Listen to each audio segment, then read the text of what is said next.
it warms my heart to realize how long our relationship has been unfolding in so many different ways and capacities. And I'm really grateful to you for this invitation and grateful for the opportunity to share this topic, trauma, inquiry, and presence, meeting trauma on the spiritual path with you.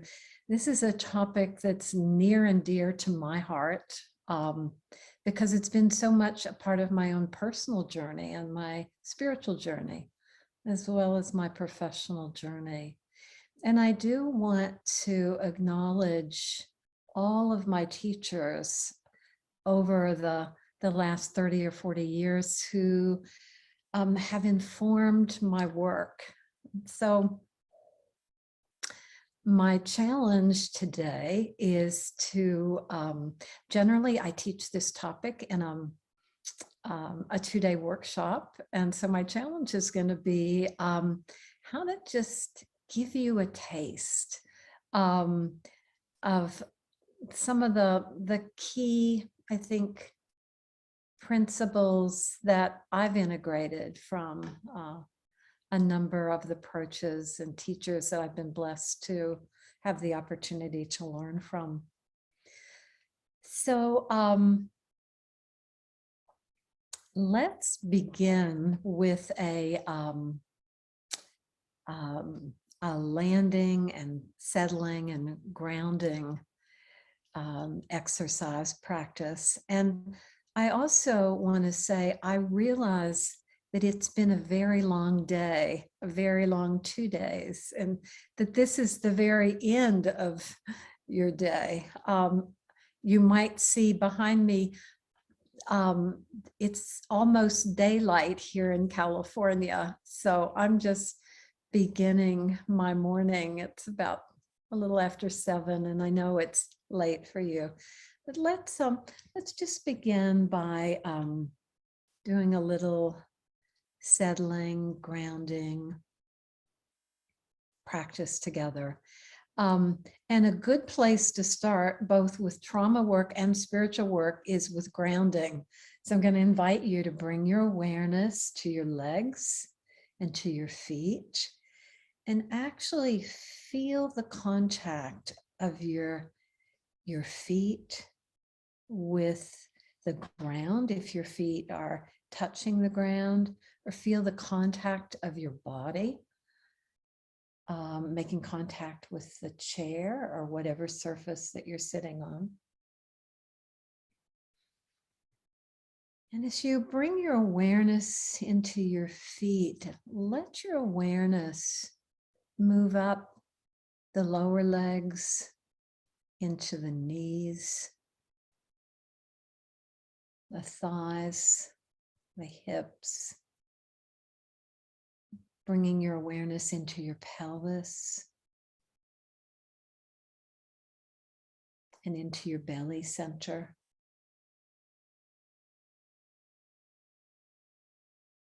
And just gently bringing your awareness to your breath without changing it in any way, just noticing the natural movement of your breath through your body, natural movement of your body with each breath.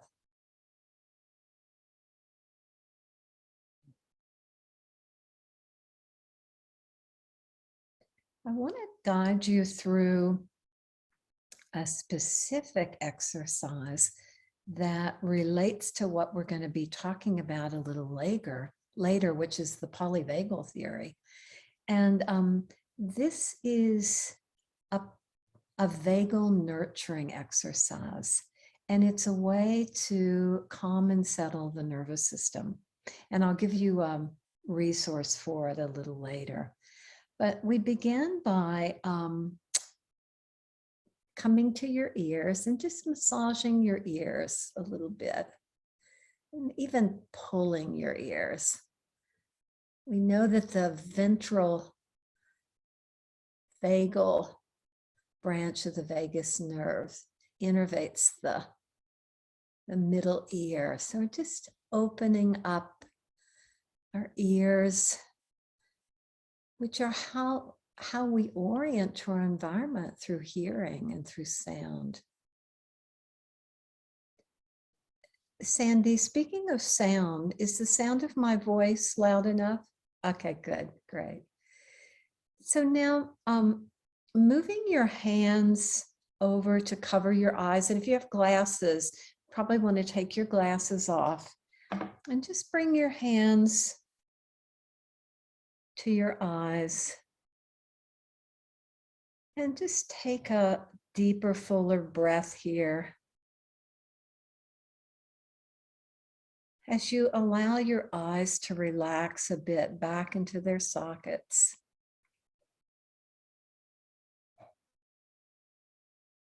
Our eyes are the way we orient to our environment and to safety through seeing. And now just let your hands slide down your face so that you're cupping your face and your chin in a very caring, compassionate way, maybe like a mother would hold a baby's face. And again, taking a gentle but fuller breath here.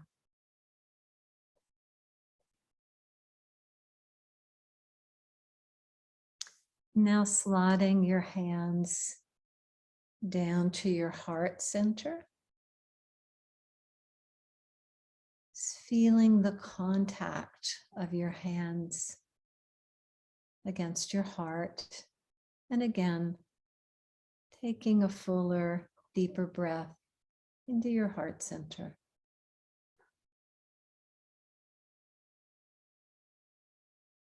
Now letting your hands slide down, maybe down the sides of your ribs and come to your belly center. So we came bottom up and now we're coming top down, reaching again the belly center.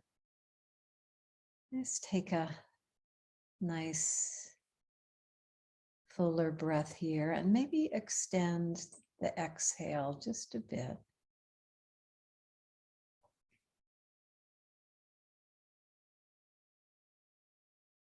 And now take your top hand and return it to your heart center.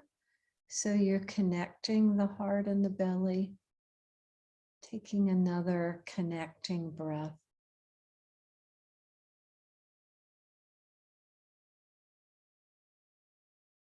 And finally, allow your hands to just relax on your lap with your palms up in a posture of receptivity.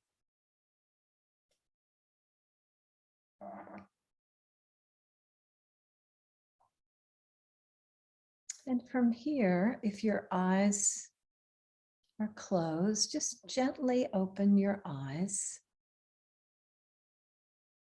and let your eyes begin to take in the environment that's surrounding you. Actually, see if you can allow the forms and colors and textures to come to you, to be received by your eyes. You may even want to turn your head and neck to take in a little more of your space.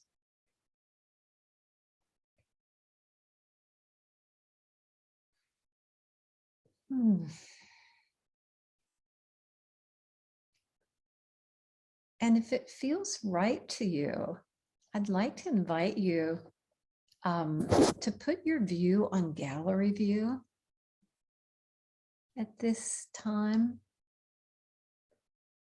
I don't know if the person can put us all on gallery.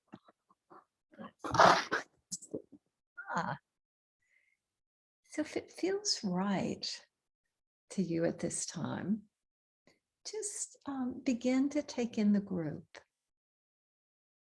and the group field. Begin to make some gentle contact with a few other people. And just notice what happens in your body when you take in the forms and colors and textures and shapes. This mosaic of faces appearing as many and actually as one.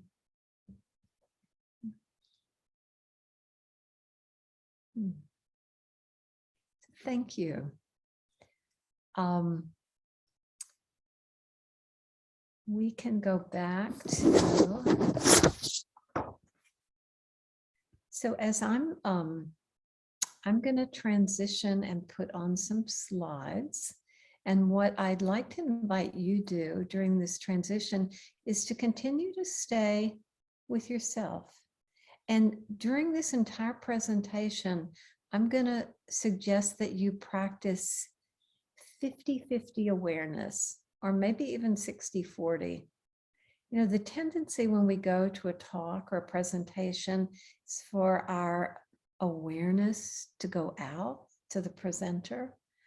And what I'd like to invite you to do is to keep at least 50 or 60% of your awareness with you and your own internal experience. So I'll have you practice that right now while I transition to sharing my slides. Desktop share. I always have to talk myself through this. Make sure. Okay, so now we have.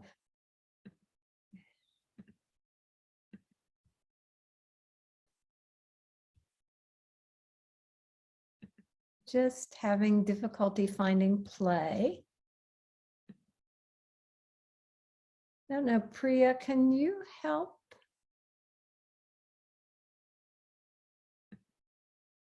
Not seeing the play button. That's up. Yeah. Below help. Up there in the toolbar, right below help. Oh. Whoops. Now below format. Beg your pardon? It's right below format, in between format and arrange, if you can see that. I cannot see that. Let me see if I go out of this. Oh, there's format. Right below that. It says stop video. It says play for us. It does. It says stop for me. Well, that's strange. I don't normally have trouble playing. Or perhaps just go to slide, which is right next to format on the toolbar. I don't have that on my, oh, there. Great. Yeah. No, that didn't work. Oh, Patricia, here's please. Yeah. Here it is. I found it. Oh, so I hope you all were able to stay with yourselves while I was going through that process. Yeah, and Priya, can you just eliminate the pictures along the side? You can just maybe make speaker.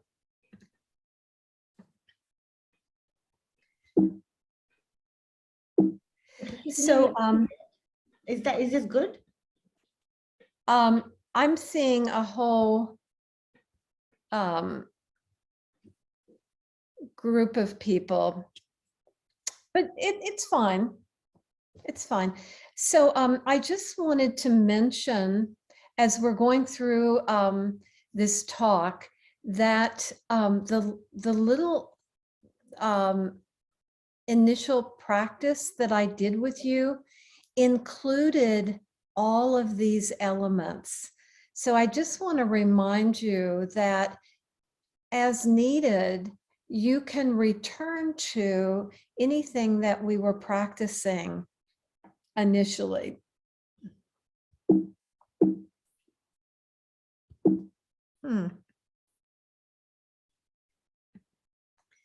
So I want to start with some basic assumptions, some things that I just hold to be true based on my own experience, my own personal experience, and my own experience over the years working with trauma, especially working with spiritual students who are referred to me to work with trauma.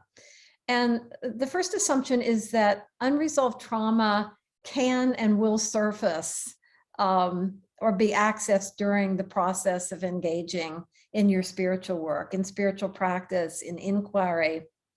And that unresolved trauma can actually be a barrier to the spiritual path in a number of ways. It can interfere with spiritual practice by making it challenging for us to practice meditation, making it challenging for us to settle, making it challenging when a lot of activation may come up during our practice, or sometimes during meditation retreats when we hit a particular layer of trauma and become overwhelmed. So in general, if there's unresolved trauma, it can interfere with us staying with ourselves, staying with our practices, can interfere with us going deeper for a number of reasons. But not the least of which is this fear of the unknown, or fear of accessing frightening experiences, or if we've had frightening experiences during our spiritual practice, there may be even more defense or constriction.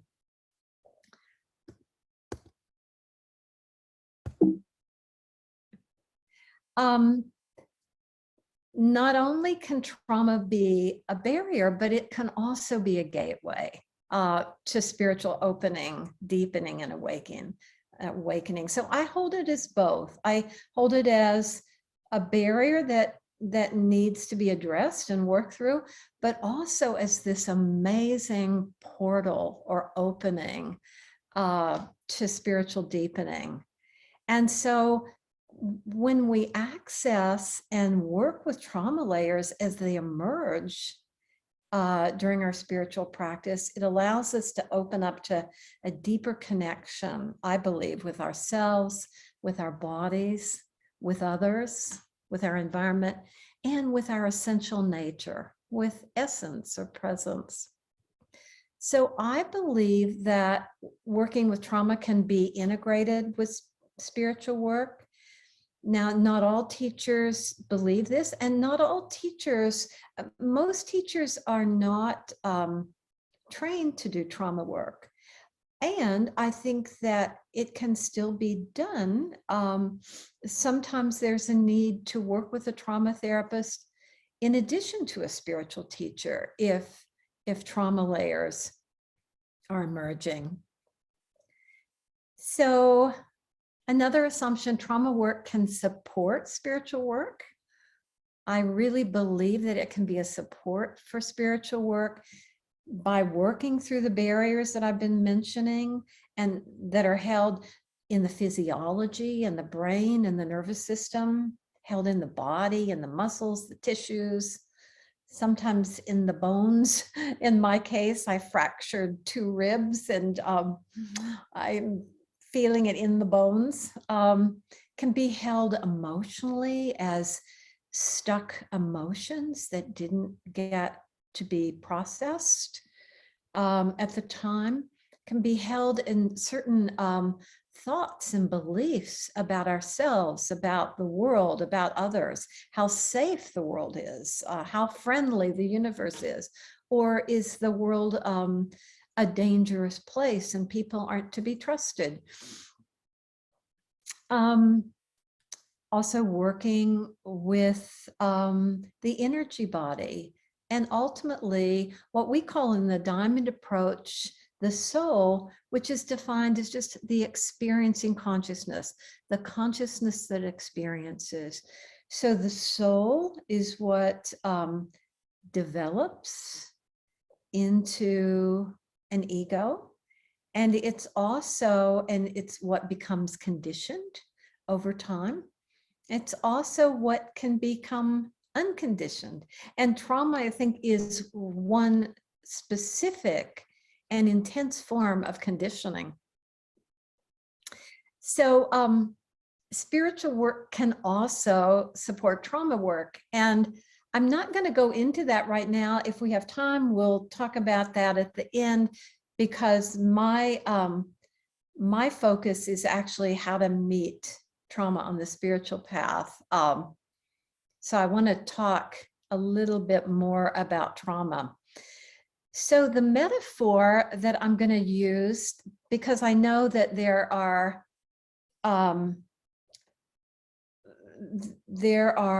psychotherapists and counselors, there are parents and educators, there are community leaders participating in this conference and attending this talk tonight. And by the way, the experience and impact of trauma is universal. We have all experienced trauma in our life, whether personal, ancestral, and definitely collectively. And just, what we've been through the last 21 months with the COVID-19 pandemic is a worldwide collective trauma in which each of us and our families and our communities and our countries have been impacted in specific ways. So we've all witnessed trauma in others, in our loved ones, in our family members, our children, our clients, our colleagues. So I believe that no matter what your role, being trauma informed is really essential. Being able to understand the impact of trauma, being able to identify some of the indicators that there may be unresolved trauma emerging. Knowing the territory of trauma when you touch into it yourself or see it in others. And also knowing when perhaps additional support may be needed. So with that, I want to talk about the stream of life. And this metaphor comes from Peter Levine, the founder of somatic experiencing. And it's basically that we can see life as a stream. So that life force, our very being is open, flowing freely, easily navigating the terrain of our life. When we're in the stream of life, when we're in the flow, when there's an openness, when a lot of our conditioning has dropped away. And when that's the case, that manifests in a well-regulated autonomic nervous system. Our arousal levels are within what we call, or what Dan Siegel named, the window of tolerance. So this is kind of the optimal range for our functioning, where there's just an easy flow, like with the stream, an easy flow between healthy activation of the sympathetic nervous system and settling of the parasympathetic nervous system. So there's a balance and a flow. The wider our window of tolerance, the greater our capacity to respond to life, to cope with life. So that when we experience intense emotions or intense physiological arousal, we can process those more easily without it disrupting the functioning of our system, without it disrupting the functioning of our life. So again, when we're in this, when we have this wide window of tolerance, life is flowing freely within its optimal range for functioning, relating, learning, growing, evolving, and being. Now, using that same metaphor, trauma can be seen as an obstruction to the stream of life that results in a narrowing or a constriction of the flow of life force being. And these boulders kind of represent different life traumas that can accumulate and actually build on each other. And the more trauma that we experience in our life, the more possibility for narrowing and for constriction. I want to show you just another way of thinking about this. I don't know if you can see this, but let's imagine, this isn't a perfect analogy, but just imagine as we incarnate and come into form from formlessness, and we begin to have the first to develop the form of a body, and then a body ego, and then the ego itself. And along the way, we become more and more conditioned. And as that happens, our expansiveness narrows. And if there are traumas or boulders along the way, this may become even tighter and narrower.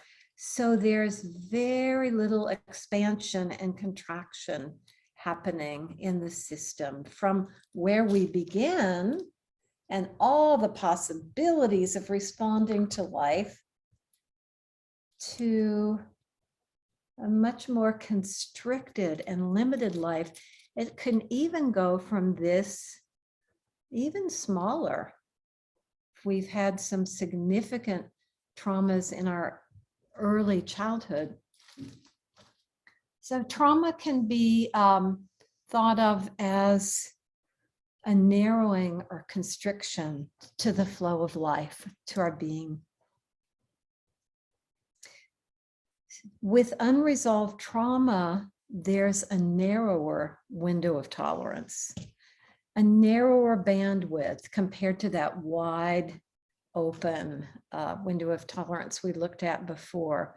So the autonomic nervous system has much less tolerance for high arousal, which means it's going to dysregulate and shut down sooner. Just as I showed you, it has less capacity for expansion, less flexibility, becomes much more rigid and tight. So we can even have events or experiences that we experience as immediately dangerous and threatening. And this too disrupts or dysregulates the stream of life. Sometimes we refer to this as too much, too fast, too soon, which is one of the definitions that Peter Levine kind of came up with for shock trauma, an event that was too much, too fast, too soon for the person and for their nervous system. So it was overwhelming to the nervous system. Another really simple definition of trauma then is any event that overwhelms the nervous system. In terms of some examples of shock trauma, an accident, an injury, a fall, an assault or an attack, any form of abuse, an invasive medical procedure or surgery, a natural disaster like an earthquake or a tsunami or a flooding, mudslides, earthquakes. Did I say that one? I live in California, so that one's always on my mind. So just some examples of possible shock traumas. Another really important thing that Peter says is that trauma is not in the event.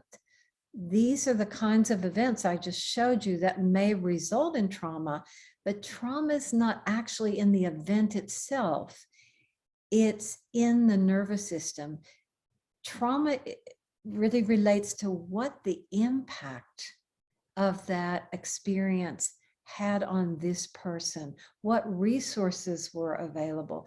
I'll give you a little bit later some of the factors that determine how the traumatic event may impact the person.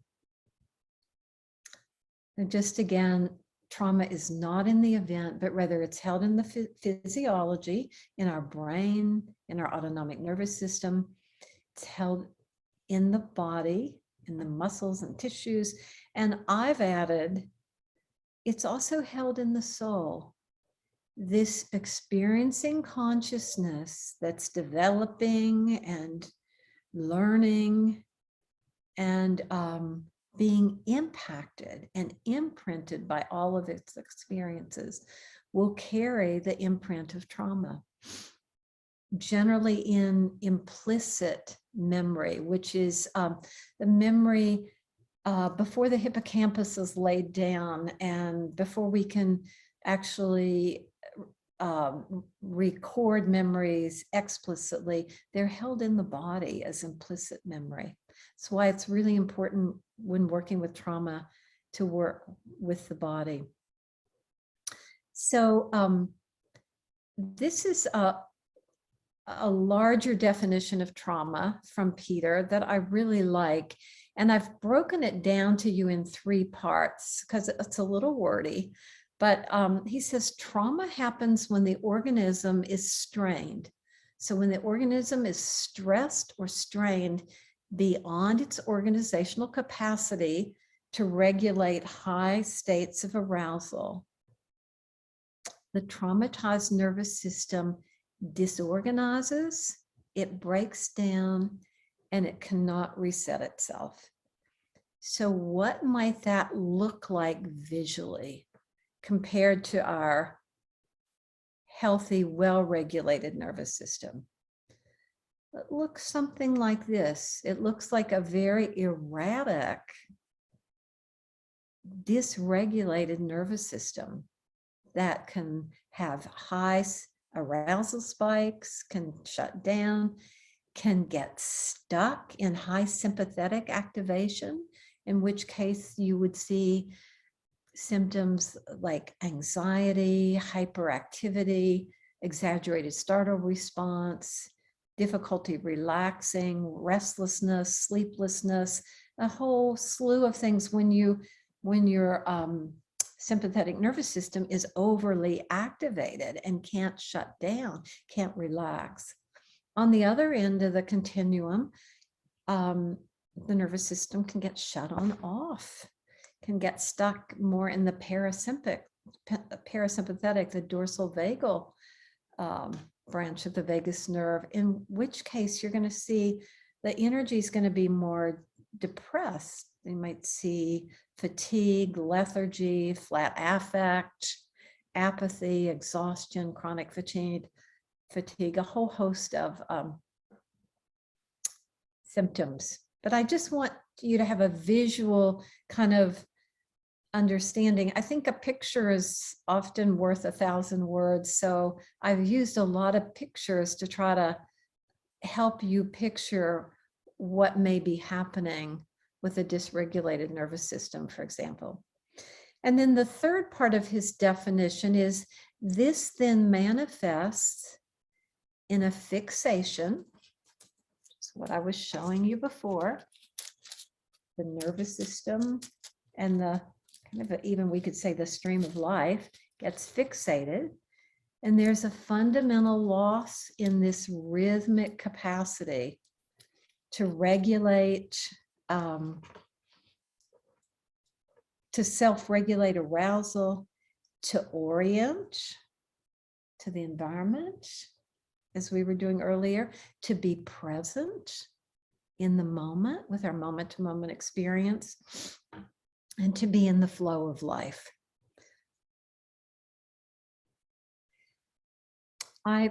Playing on Peter Levine's definition of shock trauma, I came up with this definition of developmental trauma, which is anything that's too early, that happens too early in a child's life, could happen as early as in utero or around the birth, the first year of life, but anytime in early childhood.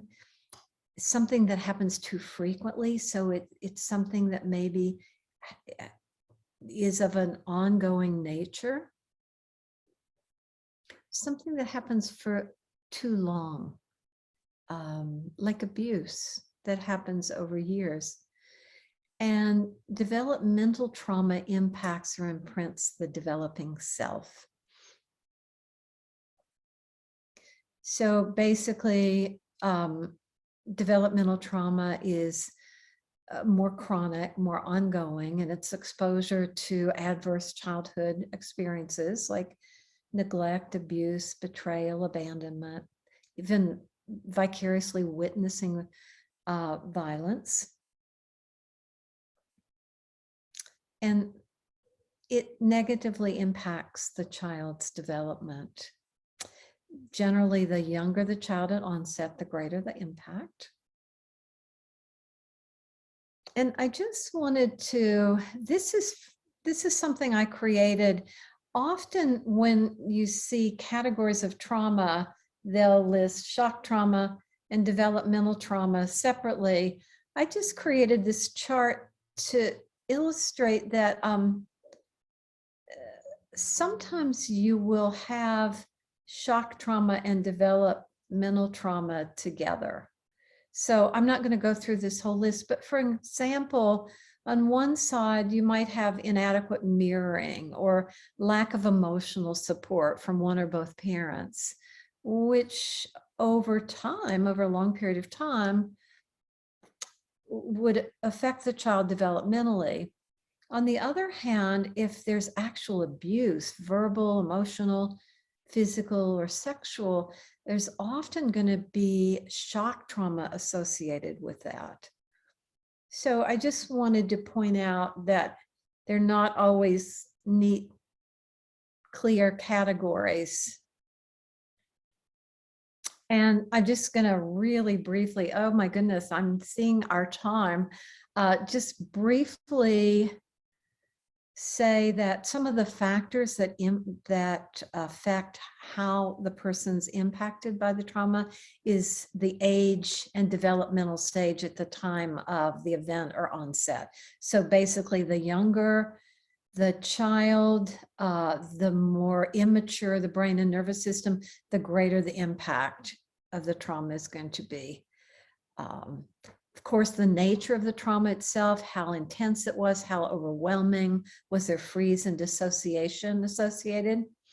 But the research also tells us that the quality of immediate support makes a huge difference in whether somebody develops PTSD or not. So the quality of immediate support in terms of the responsiveness, the quickness, the effectiveness, and then ongoing resources available for support, witnessing, processing the trauma. So that if there's a childhood trauma, if the child is able to get support and process the trauma when it happens, rather than at 30 or 40 or 50, the impact will be less. Previous history of trauma, and last but not least, our attachment history, that original foundation. It's like the foundation of the house. Was there a secure base to begin with? Or on the other end of the continuum, was there disorganized attachment? Was there instability in the one or both parents? Was the child frightened by one or both parents? Did they feel unsafe? So if they didn't have a secure base to begin with, there's a much greater chance of developing PTSD. I just want to point out there are many categories of trauma. We're not going to have time to go into those, and I'm not going to have to. So the essence of what I want to focus on at this point is to say that with trauma, we can think of trauma as a loss of connection. First, a loss of connection with ourselves. And I've described kind of how and why that happens. But we lose contact with parts of our body or whole sections of our body. We can lose contact with our ability to sense our body. And that has a lot to do with this constricting different areas of the body where the trauma maybe occurred and dissociating from those parts of the body, or just in general, numbing and shutting down painful emotions, which means constricting other parts of the body. So often, if I'm trying to constrict grief or emotional pain, I might constrict my diaphragm and I might constrict my breathing. So lots of constriction patterns can develop. Trauma also affects our cognitive function and our laying down of explicit memories, because during traumatic experiences, especially shock trauma, there's massive levels of cortisol in the system that block the laying down of memories in the hippocampus. And last but not least, we can lose connection with a deeper sense of self. As I said earlier, trauma may create a barrier to accessing our depths.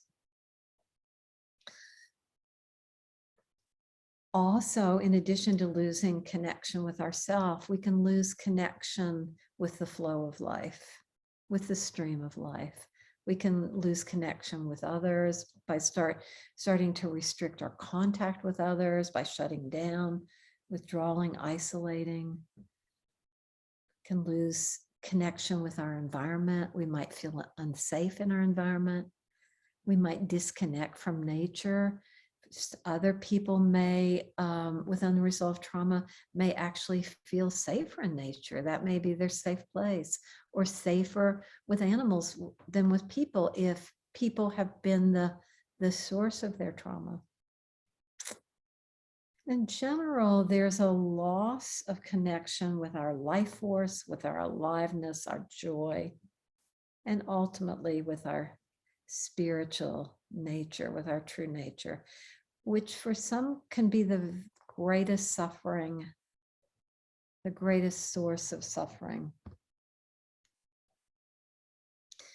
So what I want to emphasize strongly is that our essential nature merely becomes covered over. And you can see this outer crust that develops over time as conditioning, our conditioning crust that covers over our essential nature. And part of that conditioning is our experience of unresolved trauma. But the most important point is we don't ever lose our essence. We don't ever lose our essential nature, our true nature. We just lose our connection with it. It just gets covered over. And so our work is in meeting and working with trauma is to heal and transform the impact of trauma on the whole person. physically, emotionally, relationally, cognitively, and spiritually. And by working through the barriers in all these areas to support over time, and sometimes it is a long-term process, but to support the reconnection with self, with essence, with the flow of life. And so I use the primary methodology of inquiry, and I created, and I learned inquiry in the Diamond Approach, and I use inquiry with spiritual students, and I use inquiry with trauma clients as just kind of a fundamental methodology to support coming home to ourselves, working through that outer conditioning or crust to access what was never touched, was never damaged, was never wounded, which is our essential nature. So I created this little acronym, HOME. So the H is for here and now, rather than there and then, staying in the here and now with direct, immediate experience. Like, so what are you experiencing? What are you noticing? What are you sensing? What are you feeling? We don't say that rapidly and all at one time, but these are just some of the ways that we might invite a person to stay in the present experience rather than in the story or in the there and then. And we do, sometimes it's important to listen to parts of the story, but we always bring the person back to, and as you share this with me, what are you experiencing right now? What are you noticing in your body right now? What are you feeling right now? The O stands for open, openness, open-ended, allowing, accepting. So, checking with the person to see, are you able and willing to stay present with what's happening? Can you tolerate what's happening, and can you stay with it? M is moment to moment unfolding. What's happening now? How's it changing now? And how about now? And E is for engaging immediate experience with interest and curiosity. So this is really about being curious. Can you be curious about what you're experiencing? Because when we're curious and interested, we turn our awareness toward our experience. I'm not going to say much about this, but we tend to orient to 3 centers. I was originally trained in working with the chakra system and the energy body. And I just find this an easy way to kind of assess by using the 3 centers. Is a person primarily in their head center and cut off from their heart and their belly?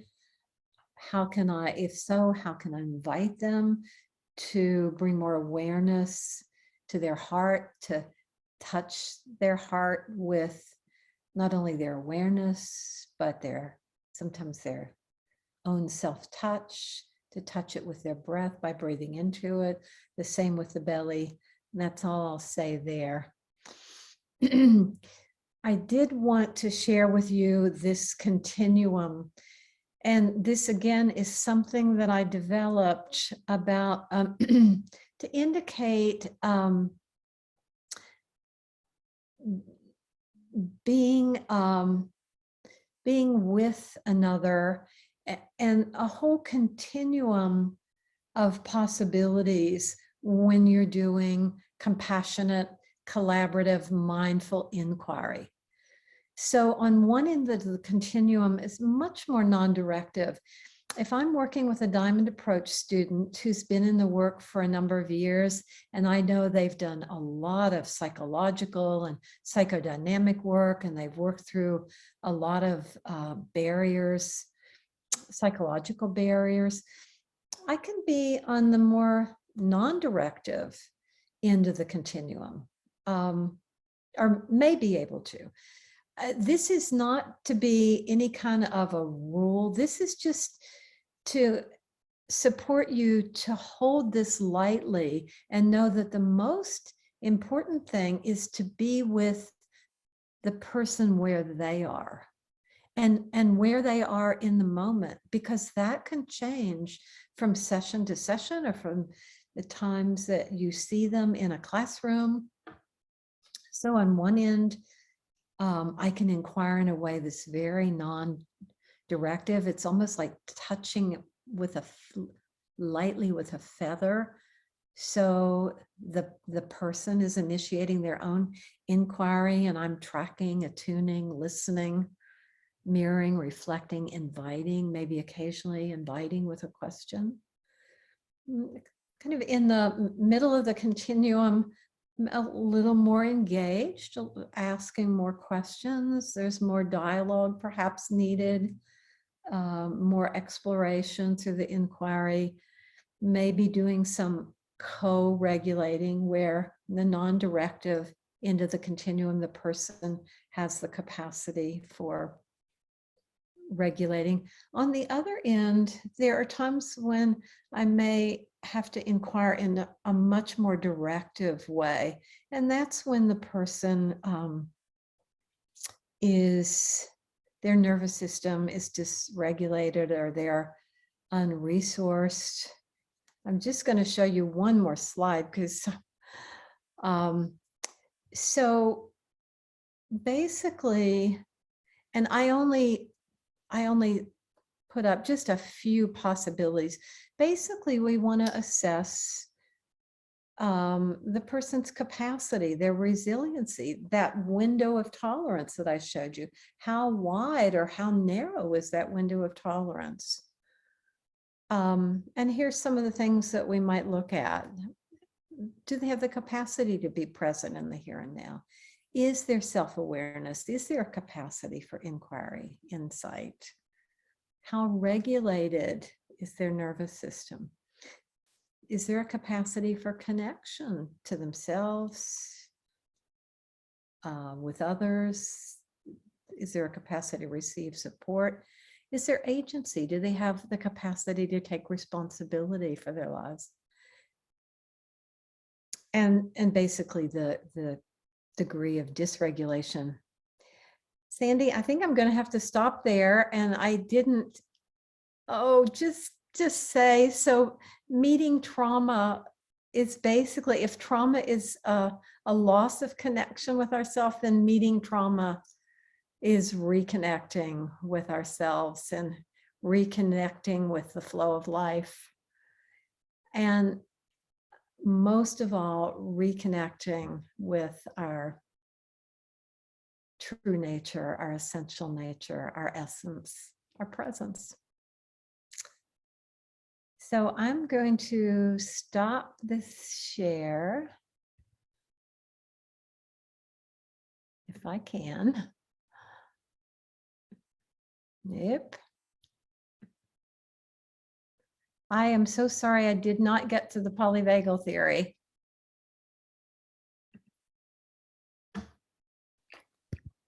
Thank you, Patricia.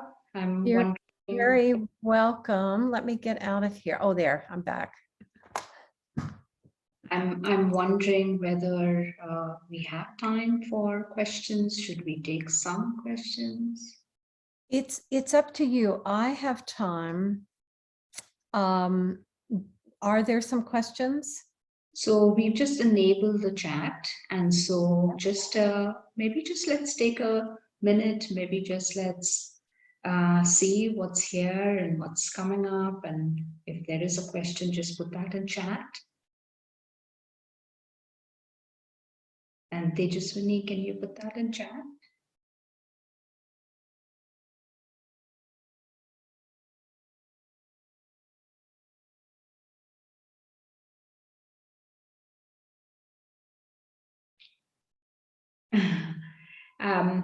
I'm wondering whether you want to take this But if there are 2 minutes, then can we look at the polyvagal theory? But I think let's take something else.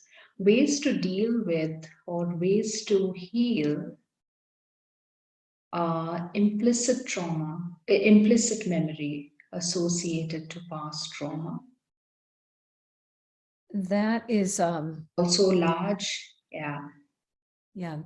So I am just today touching the tip of the iceberg to emphasize the relationship of working with trauma on the spiritual path, but I'm not really going into any depth about actually how to heal trauma. And working with implicit trauma, which generally happens before 18 to 24 months when the hippocampus comes online and is stored in embodied memory, that's a longer term process. And I know Sandy has done a whole training with the DARE training on dynamic attachment repatterning. And there are ways to work with that early trauma. And it's primarily working with it in and through the body because it's pre-verbal, preconceptual, often prenatal. It's very early trauma. So I think it's beyond the scope of what we're talking about today to say much more than that. So there is, the questions are just flowing in.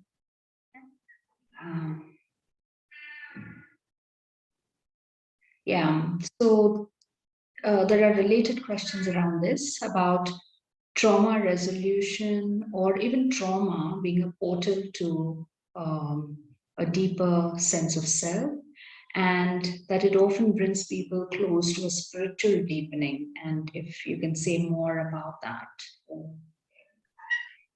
Yes, well, if we think of trauma, the impact of trauma constricting our life force and our flow of life, constricting our bodies, constricting our expression of emotion, restricting our contact with other people. As we begin to open up those constrictions, the person has more and more contact with themselves, more and more contact, for example, with their heart and the quality of the heart or the belly, the whole body. And as that happens, sometimes a piece of that covering that I showed you, the conditioning crust, sometimes will rub through a piece of that and essence will shine through. And it may just be for a moment or at the end of a session, but it's a beginning. It's a beginning of accessing. So it's a slow process of working gently, mindfully, respectfully, and trusting as we work down through the layers of the conditioning and as we work down through the layers of the trauma, our radiance, our light, our love, our compassion, all of our essential qualities are going to come shining through one by one, or sometimes all at once. Sandy, I feel really badly that I didn't get to the polyvagal theory. Would it be possible for me to record the part that I didn't get to and send it to you, and then you could put it, could that be put online with the talk today? Yes, we can do that. We can find a way with that. I knew that it was going to be challenging. I didn't realize how challenging. The other thing is, if you want to send me some of the questions, maybe I could respond to those too. I don't know if that's too much for you, But if there are questions that I didn't get to address, I could also look at those and then say something in the recording. We can do that and have that also visible to the group. Yeah. Then maybe we will end here. I know it's late. How late is it there? 10? It's 9:35. Yeah. 9. But I know you've had a very long day, and I just want to again thank each one of you for joining us this evening and after such a long day, and for your interest and your bringing your presence. Thank you, Patricia. Thank you for being with us and doing this. And yeah. You're very welcome. It was my pleasure, Sandy, and it's been just such a joy to know you and see your evolution over the last decade, and to be here with you now in this way. So thank you again for the invitation. Mhm. Bye now, everyone. This is Patricia, and this is part 2 of Trauma, Inquiry, and Presence, Meeting Trauma in the Spiritual Path. For those of you who were with us this evening, you know that I was not able to get to the polyvagal theory. I ran out of time, and so I offered to record that portion of my talk, and that's what I'm going to do now, so that you have that material. Some people requested,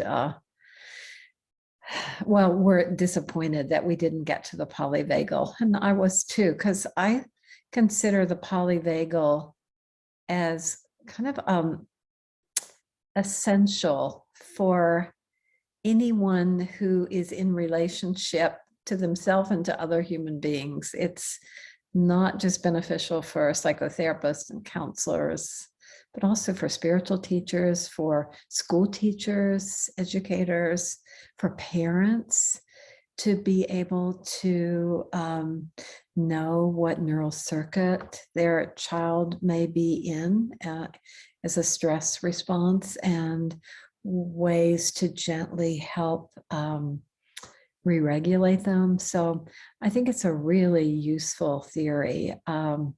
It's complex, and I'm going to overly simplify it and hopefully make it user-friendly. So what you're getting is the application of the polyvagal theory to working with others. I'm going to stop the recording here and get my...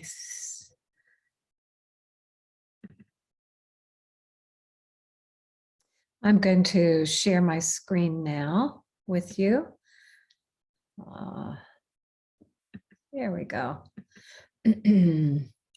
So the polyvagal theory, one of, I think, the most useful and beneficial theories for those of us who are trauma therapists, but also, as I said, for anyone working with others or living with others or supporting the development of others in any way. So this theory was developed by Stephen Porges, who is a neuroscientist, a researcher, a professor. And he identified that there are 3, well, really, let me say, polyvagal theory refers to multiple branches of the vagus nerve. And in this theory, he differentiates the functioning of 2 branches of the vagus nerve, the dorsal vagal nerve, which developed something like 500 million years ago. It's the oldest, the earliest, the least sophisticated. Over time, the sympathetic nervous system developed, maybe, I'm guessing, 100 million years ago. And then more recently, 80 million years ago, the ventral vagal branch of the vagus nerve. And these two branches come off of different parts of the brainstem. The vagus nerve actually is the longest and largest nerve in the body. It's called the meanderer. It comes off of the brainstem and connects the face with the heart and lungs, the organs above the diaphragm, and it continues to also connect the organs in the abdomen, everything but the adrenal glands, I believe. And the interesting thing about the vagus nerve is that its fibers are 80% afferent, which means it receives and sends information from the body to the brain. Only 20% of the fibers are efferent, sending information from the brain to the body. So it's a very important nerve. And so basically what Porges says is that there are these three neural circuits: the ventral vagal circuit, the sympathetic circuit, and the dorsal vagal circuit. Phylogenetically ordered, that just means they evolved over time, over millions of years. And they evolved in a way that they created a response system when the organism is exposed to dangerous or life-threatening situations. And the stress response system is ordered in a hierarchy, with the newest and more sophisticated and more efficient ventral vagal circuit responding first, and then secondly the sympathetic, and last but not least the dorsal vagal. Now, it's not always that orderly of process, and it can happen like that, you know, just in seconds. But that's basically what he's identified. And he's also coined a term called neuroception. He made this term up to refer to the unconscious or subconscious process that we engage in as human beings to scan for safety, danger, and life threat in our environment, both in our internal environment and our external environment. And it's the amygdala, which he calls the smoke detector of the limbic system. It's the limbic system, or the amygdala, that is constantly scanning and making an initial situation or assessment. Is this a safe situation, or is there danger? Is there threat? And this is, again, below the level of consciousness. It's one way to diagram these three circuits and how they respond.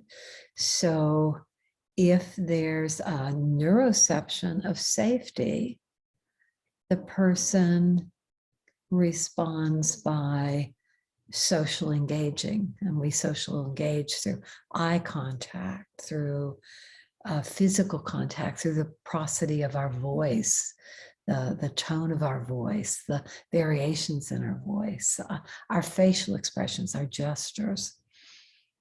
If there's a neuroception of danger, then there's a defensive response of mobilization. And the system mobilizes for fight or for flight.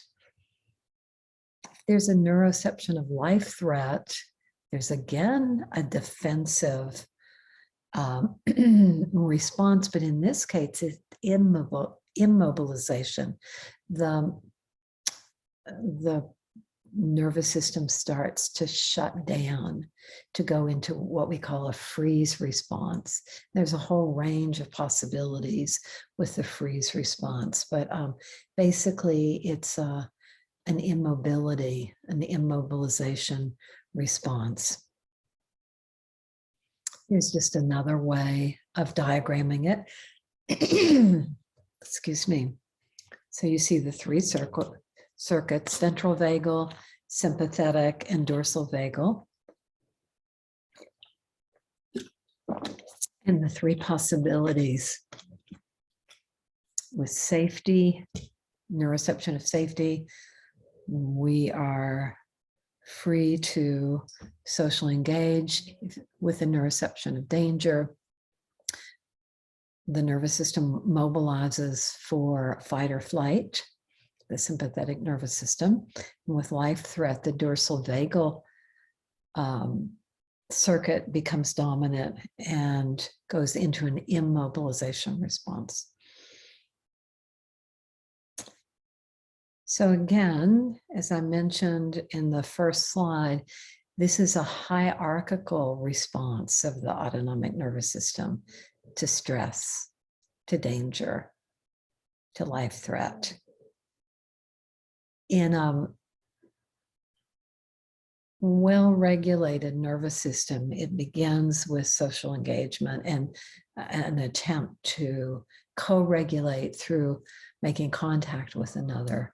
And then if that doesn't work, then the next possibility is to mobilize for fight or flight. And the last option is to go into freeze, collapse, dissociation. Now, one thing here, I said it's not always this orderly. If someone experienced very early childhood trauma in utero, around their birth, the first year of life, or even first few years of life, there's no possibility for fight or flight. Children can't fight their situation. They can't flee. Their survival is dependent on maintaining their connection with their parents at all cost. So often the survival response that is available is to go into a shutdown or freeze. So sometimes you'll see people who go almost, it seems, automatically into the freeze response. And that has to do with how their nervous system perhaps got wired very early on. So when we use a polyvagal approach to working with trauma, actually what we do, and this is very simple, so we've got these three circuits, and we can think of them as we've got three survival cards to play: either engage, co-regulate, fight or flight, or our red card, which is freeze. So the first step is to just assess the person's current state, the current circuit that they're in, the current neurocircuit. And so by identifying that, then you can know some very basic practices that will help the person complete the impulses of that circuit and then move up toward social engagement. So when there's enough safety, when the person is able, when the social engagement circuit still is dominating and suppressing the other two circuits, the person can activate or strengthen this circuitry by making contact with another. And we sometimes refer to this, because it's under stress, as in crisis contact or tend and befriend. If we can move toward another, have contact, get reassurance, support, touch, all of those things can help bring us more into a ventral vagal state of safety. If there's a neuroception of danger, then the sympathetic circuit mobilizes for fight or flight, which I've said and reinforced a number of times. So what that might look like, what those responses might look like, what you might see if this were happening in a loved one or a child or a student that you're working with or a client. When the sympathetic nervous system mobilizes and becomes overly aroused due to stress, due to a perception of danger, then you may see things like restlessness, difficulty settling, relaxing, what we call hyperarousal, hyperactivity. Their energy may just be speeded up, like they're talking faster, their movements are faster, you feel kind of this buzzy energy. There may be a hypervigilance, like scanning defensively their environment, which we call defensive orientation. There may be an exaggerated startle response. You may see changes, or likely you'll see changes in their muscles. Their muscles will be tighter. You'll see tension or even bracing in the body, anywhere in the body, the face, the jaw, the chest, the belly, head, neck, shoulders, arms, legs. You may see a change in their posture, actually, like bracing or a more rigid posture. They may experience and express intense emotions like anxiety and fear, anger, rage. If you were monitoring their vital signs, you would see that their heart rate is faster. There's faster breathing, which you can see actually, and more shallow. And their skin color may be pale, there may be sweating, pupils may be dilated. But you can see there are a number of indicators that you can observe relatively easily that may indicate that the person is in this sympathetic circuit. So some possibilities, and again, this is just the tip of the iceberg, and I'm offering this as some general guidelines, not teaching you to be trauma therapist, but how just as to be trauma informed. So first step is to find ways to release some of that excess sympathetic charge and to complete the impulses of that circuit, which are fight or flight. So moving the body, stretching, opening the joints, engaging the muscles of the arms or legs, kind of asking the person, if you go in, just sense into what would your body most want to do right now.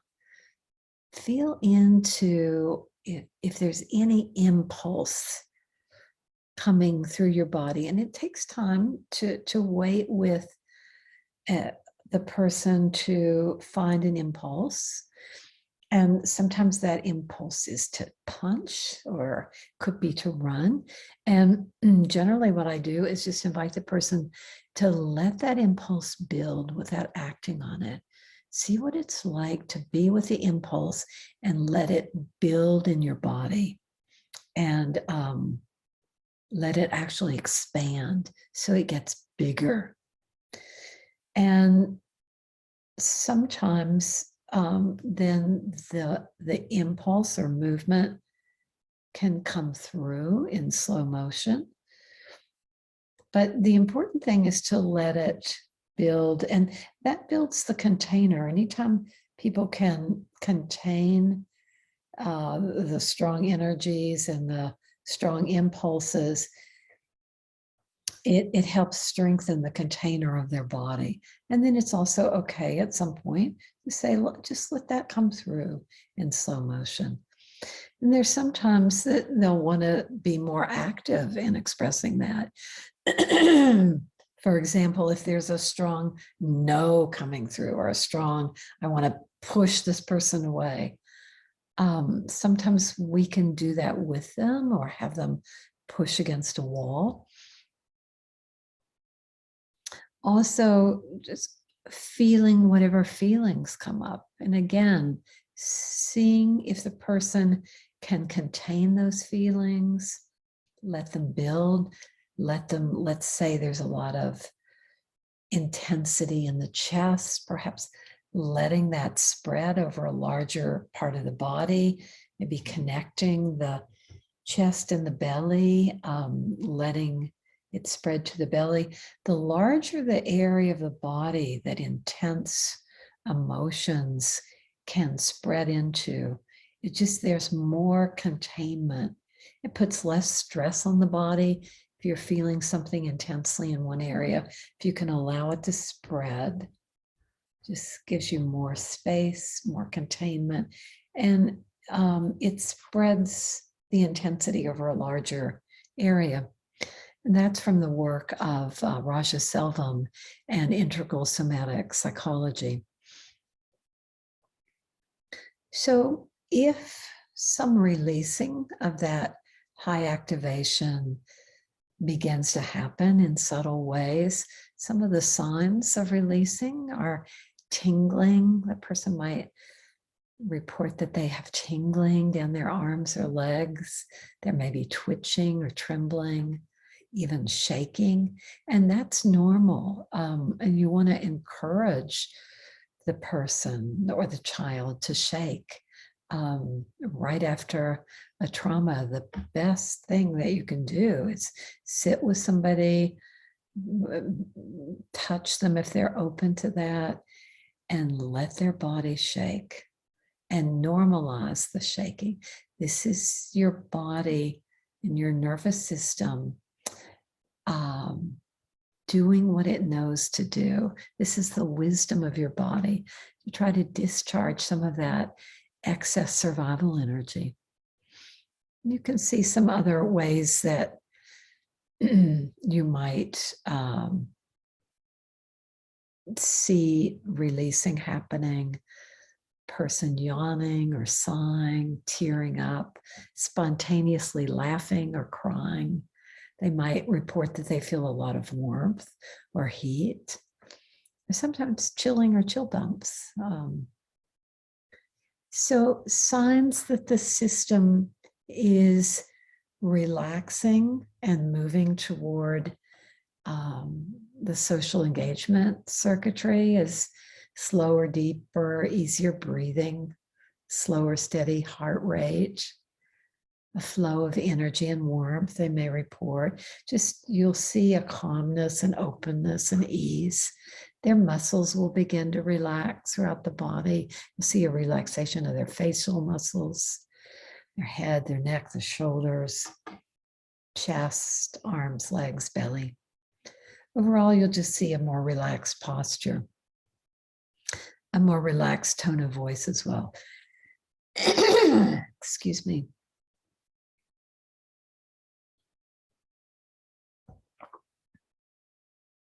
If the person needs some additional help with down regulating, you can activate the social engagement system. And you do that by making contact, making eye contact, inviting the person to share and name what's happening, because actually naming has an effect on the amygdala. It helps calm the amygdala. There are GABA fibers that run from the prefrontal cortex to the amygdala, and naming our experience helps that those GABA fibers release GABA and calm the amygdala, which is the little smoke detector, remember, of the limbic system. Vocalization, encouraging the person to make sounds. Sometimes people will hold back their crying or hold back their hurt, or so just encouraging them, let your sounds come. Make even with children, having them hum or sing with you, that activates the social engagement system. Listening to external sounds, to music, singing is also a possibility. Making facial expressions utilizes some of the cranial nerves that are connected with the ventral vagal 10th cranial nerve. And receiving touch. These are all possibilities. So when there's a life threat, the dorsal vagal circuit immobilizes for defense, goes into freeze, dissociation, which often comes hand in hand with freeze, but it's slightly different than freeze. There's basically a shutting down of the nervous system. It can go all the way in the direction of collapse. And some of the indicators that you might see if a person is moving in the direction of immobilization, one of the first, if they don't go into it quickly, one of the first signs I often see is when somebody's in session with me and they all of a sudden get very tired or drowsy or sleepy. It just comes on out of nowhere. And they'll name it, and it will feel like they're going away a bit. Their affect may become flatter. They may become expressionless. There's kind of a dullness or a dazed look. Could be low energy, lethargy. This is a hypoarousal state. So there's a slower heart rate and breathing, lower muscle tone. There might be a slouch, slump position. The person may say, if you ask, what does your body want to do right now? They may say, I just want to curl up and go into a fetal position, or I want to just curl up and go to sleep.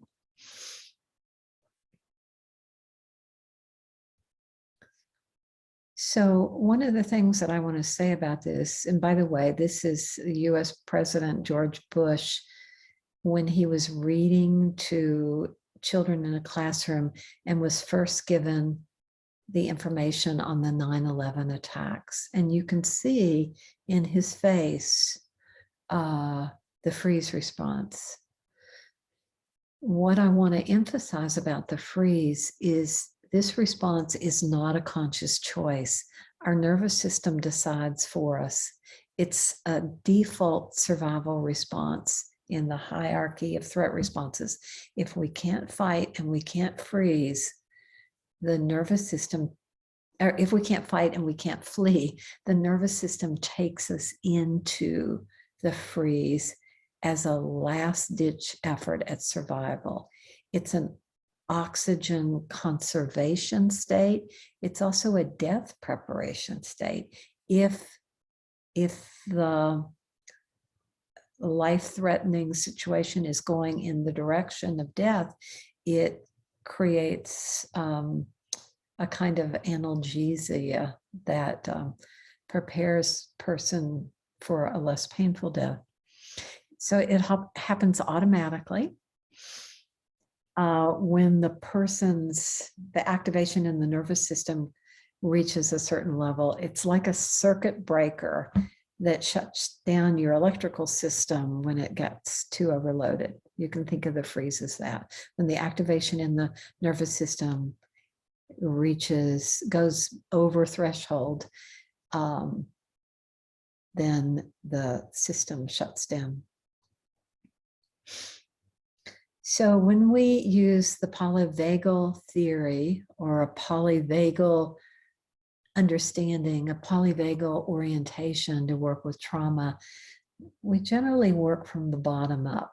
We're often working with freeze, collapse, dissociation first, and then working as that lifts. Underneath that is that high level of activation that caused the system to shut down in the first place, that threw the circuit breaker, so to speak. So that's why we have to work with and lift that dorsal vagal brake, as we call it, very slowly, because we know what's underneath it is a lot of activation. And we don't want that to come up too much, too fast, too soon, and overwhelm the system and the person and actually be re-traumatizing. So we work really slowly, bottom up. I'm just going to name a few. These are almost like just initial in crisis ways to work with a freeze. Again, I'm not teaching you to do trauma work, but rather just to know, in emergency situations, if someone that you are working with or somebody you're living with or somebody you're teaching at school goes into freeze, how you might work with them initially. So first of all, you want to create as much safety as possible around them. Help them ground if they're able to ground through their feet and legs. If they're sitting up, if they're on the ground, even better. They have more contact with the ground. So making some contact with them if they're open to touch can be good. Orienting them, letting them know, orienting through hearing the sound of your voice, letting them know what's happening. You're there with them. I'm going to stay with you. You're safe. Having them, if they're able to make contact, eye contact with you, that's another way to help bring them out of the freeze response, is making contact. Now, this is somewhat easier if they're still, in an upright or seated, often a seated position, but even if they're on the ground, you can get in a position so that they could see you. Making sounds again, seeing if they can make any sound, continuing to check in with them, and slowly bringing in mobility in very small amounts. Mobility, movement is the antidote to immobility. So you start with, can you move your fingers or can you move your toes? Yeah, just take your time and see if you can move your fingers or your toes, or can you move your head and neck and just take in more of the room or the space or wherever you are. Because we know that turning the head and neck stimulates the spinal accessory nerve, and it recruits the fibers of the ventral vagus nerve. So those are just some gentle, simple ways that you can begin to support somebody who's in a freeze response and help them to feel safe, normalize what's happening, reassure them that you're going to stay with them and help them through it, providing contact, eye contact, touch support if they're open to that. Now, eventually, Eventually, if somebody's in this circuit, the basic principle, and I'm certainly skipping a lot of steps, but I just want to say the basic principle is to upregulate by mobilizing and activating the sympathetic nervous system. Again, moving the body. Any way, is there any way that you can move any part of your body? And then, if that's possible, opening the joints, the head and neck, wrists, the elbows. Opening up any of the joints helps open up the flow of energy. Eventually, sitting up if they're on the ground, or standing up if they're in a chair, beginning to walk a few steps if they're able, but engaging the larger muscles of the arms and legs. Again, when they're ready, seeing if there's any impulse. This would be completing an impulse that got shut down. So we talked about that before.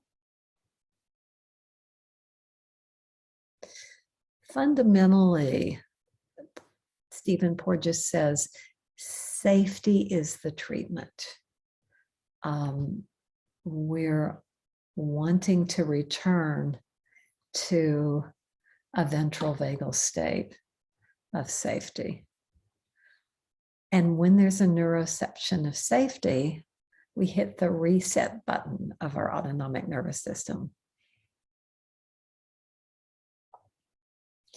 I do want to stress that I started with the stress responses of the ANS because I didn't know how much time I was going to have this morning, and obviously I ran out of time. But I do want to emphasize that each of these circuits have their normal function in everyday living. The ventral vagal circuit, the social engagement system, is what we use to communicate and interact. It's actually developed in mammals for bonding and attachment. It's really important in human relationships. And the sympathetic nervous system is what we use to mobilize for our daily activities, to work, to play, to recreate. Really important. And often you'll see a combination of social engagement and the sympathetic when people are playing with each other, because we need to bring up enough arousal to stay in contact with others and to engage in ways that are fun.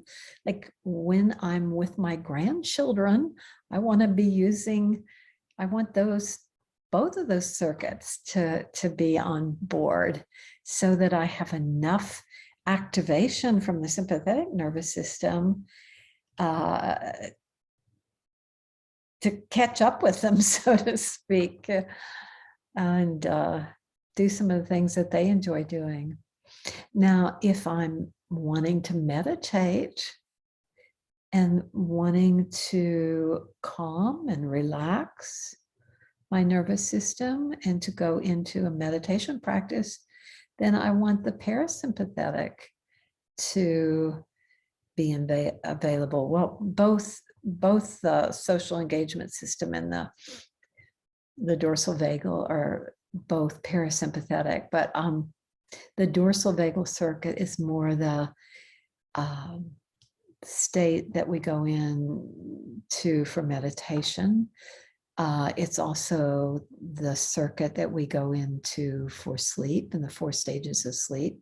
It allows us to rest, rejuvenate, rebuild. It just has a very restorative effect on our bodies and our organs. So just again, to review, the social engagement system then is for contact, co-regulation, collaboration, bonding, attachment, love. The sympathetic nervous system mobilizes for all of our activities of daily living within our window of tolerance. The dorsal vagal circuit is available to help us settle, to rest, sleep, rejuvenate. So how do we know when the autonomic nervous system is in balance? If it's functioning in its normal way, and these three circuits are working together and in balance, what are some of the indicators that we might see? One, our bodies will be relaxed, but yet there's a readiness. So we can relax, but also be ready for action and alert as needed. Our physiology is going to be able to respond in a variety of situations, from meditation to swimming or jogging. Our responses will be fluid, flexible, resilient. We won't be stuck in, a rigid way of responding to life and to our loved ones. Will be available for contact as well as comfortable with aloneness. Just giving you some things you might see. We are available to engage freely with others as well as with our environment, with nature. We experience having options and choices and possibilities in our life. We actually experience balance in our life, variety and possibilities and balance. And so I could say we're embodied and present through all layers of the self, physically, emotionally, energetically, and spiritually.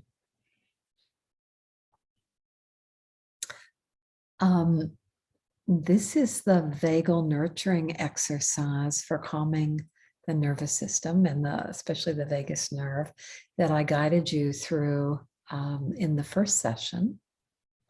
And I wanted to give you the where you can access this. It is on YouTube, and just look up Rizzio Institute or Rizzio Vagal Nurturing Exercise. And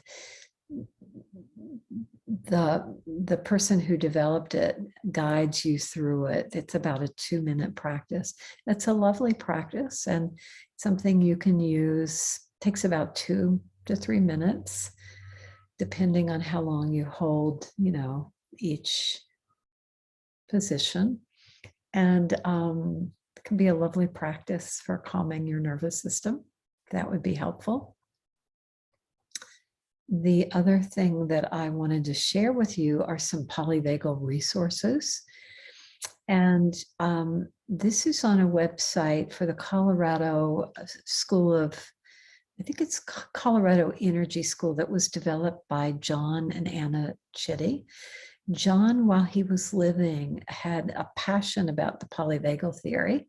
And on this website, John died last year, but there are articles, videos. He left a free chapter in his book on the autonomic nervous system, Dancing with Yang and Yang. So for those of you, there's some charts as well. And at least there were the last time I looked. But for those of you who want to explore the polyvagal theory more, this would be a place to start because they're pretty user-friendly and understandable. So that, and I think we will stop there with the polyvagal. The remainder of the slides were just in preparation for a little inquiry that I was gonna have you do before we closed next time. So I'm going to stop my share, come out of this, and again say thank you for your interest in this topic, and for those of you who were able to attend the presentation this evening. And again, my apologies that I didn't get through the whole thing, and I hope that this addendum will be a resource for those of you who would like to have an introduction, a simple introduction to the polyvagal, or for those of you who would just like to have a review. Okay, be well and namaste.